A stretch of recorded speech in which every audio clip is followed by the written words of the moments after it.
Assalamualaikum warahmatullahi wabarakatuh. Perkenalkan, nama saya Ananda Amesadiwa dari Prodi Administrasi Pendidikan semester 2. Baik, di sini saya akan menjelaskan tentang prinsip kepemimpinan. Yang pertama, motivation, yang kedua empati, yang ketiga self esteem, yang keempat decision making, yang kelima komitmen, yang keenam interpersonal awareness. Baik, di sini saya akan menjelaskan tentang motivation, yaitu motivation adalah perubahan energi dalam diri pribadi seorang yang ditandai dengan timbul yang perasaan dan reaksi untuk mencapai tujuan. Menurut Hasibuan dalam Sutrisno 2017 mengemukakan bahwa motivasi adalah perangsang keinginan dan daya penggerakan kemauan bekerja seorang karena setiap motivasi mempunyai tujuan tertentu yang ingin dicapai. Contohnya yaitu seseorang termotivasi untuk bekerja agar mendapatkan penghasilan sehingga dapat memenuhi kebutuhan hidupnya sehari-hari. Baik, di sini saya akan menjelaskan tentang empati. Empati adalah kemampuan untuk memahami apa yang dirasakan orang lain, melihat suatu dari sudut pandang orang lain, dan juga membayangkan diri sendiri berada di posisi orang tersebut. Empati memainkan peran penting dalam membangun dan menjaga hubungan antara sesama manusia. Adapun empati berasal dari Yunani yang berarti ketarikan fisik sehingga dapat didefinisikan sebagai kemampuan seseorang yang untuk mengenali, mempersepsi, dan merasakan perasaan orang lain. Harus mempunyai rasa empati dalam diri sendiri, yaitu contohnya dari empati itu apabila ada teman yang sedang sakit, menjenguk dan menghibur teman yang sedang sakit.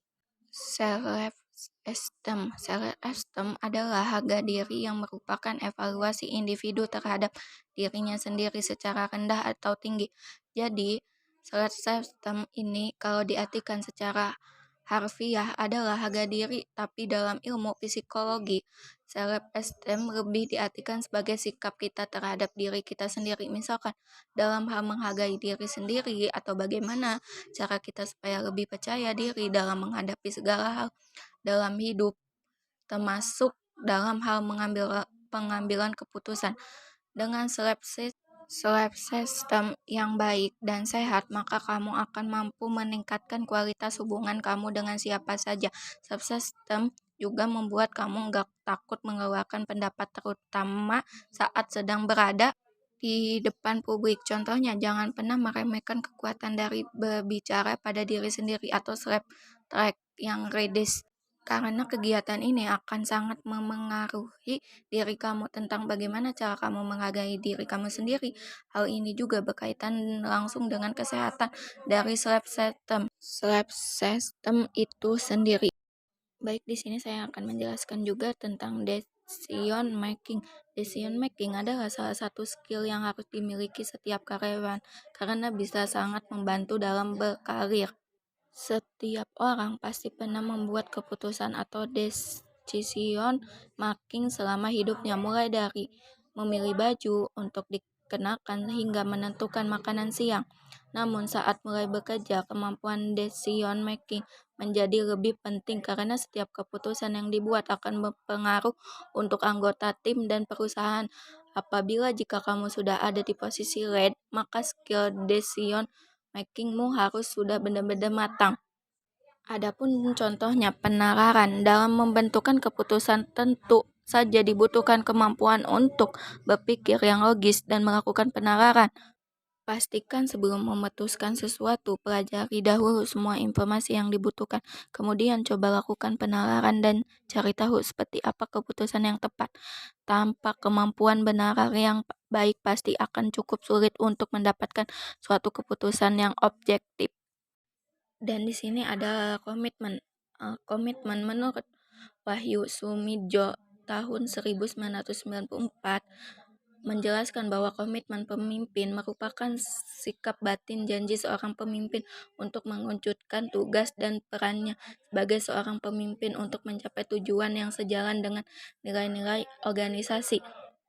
Adapun pengertian komitmen dalam kehidupan sehari-hari, komitmen adalah tindakan yang dilakukan seorang tanpa adanya unsur paksaan. Komitmen tidak hanya dilakukan untuk orang lain saja, namun juga untuk diri sendiri. Komitmen sendiri memiliki beberapa contoh yang biasa diterapkan dalam kehidupan sehari-hari.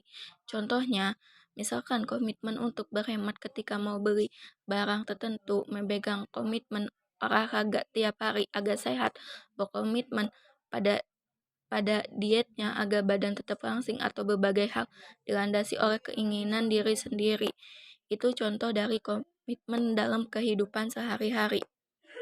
Di sini juga ada interpersonal awareness, yaitu kemampuan untuk memimpin komunikasi yang berjalan baik akan membantu kita dalam memahami orang lain dan berbagai situasi dengan baik pula.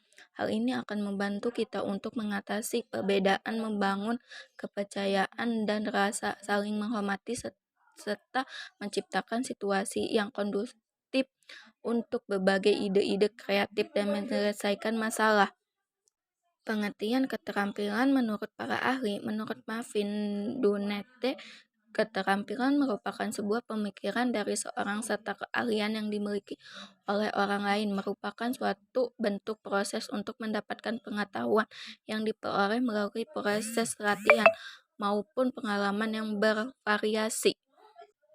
Dunet juga menyampaikan mengenai keterampilan sebagai kapasitas yang diperlukan oleh setiap orang dalam menjalankan tugas atau tanggung jawab yang diberikan kepada dalam rangka untuk mengembangkan diri dan kemampuan yang dimiliki. Sedangkan menurut Spencer, yaitu definisi dari keterampilan dapat dibagi menjadi 4 bagian yang dikutip dari jurnal Research Etiquette CO atau kemampuan Conqueror Order. Pertama yaitu CO atau kemampuan Conqueror Order merupakan di mana seorang yang masuk ke dalam golongan ini merupakan orang memiliki motivasi dalam dirinya untuk mengurangi atau meminimalisir ketidakpastian yang sedang dihadapinya. Biasanya hal ini berhubung dengan masalah pekerjaan yang dihadapi, informasi, data, dan interaksi. Selain itu, orang yang berada di golongan ini sangat memperhitungkan segala hal. Ada contoh interpersonal awareness, keterampilan interpersonal atau interpersonal skill yang harus dimiliki oleh seseorang dalam dunia kerja adalah kemampuan mendengarkan dengan baik. Walaupun terdengar mudah, menjadi pendengar yang baik bukanlah hal yang mudah yang tidak semua orang dapat menjadi pendengar yang baik. Dengan memiliki kemampuan ini beserta dengan kemampuan komunikasi yang baik, kamu dapat dengan mudah membuat hubungan yang baik dengan orang lain karena adanya rasa saling menghargai. Di mana ketika orang lain berbicara, kamu mampu mendengarkan dengan serta ketika kamu menjawab pertanyaan dari lawan bicara, maka kamu bisa membalas dengan jawaban yang sesuai karena memiliki kemampuan komunikasi tersebut. Baik, terima kasih. Mohon maaf jika ada kata-kata atau menyampaikannya kurang jelas, mohon dimaafkan. Terima kasih. Wassalamualaikum warahmatullahi wabarakatuh.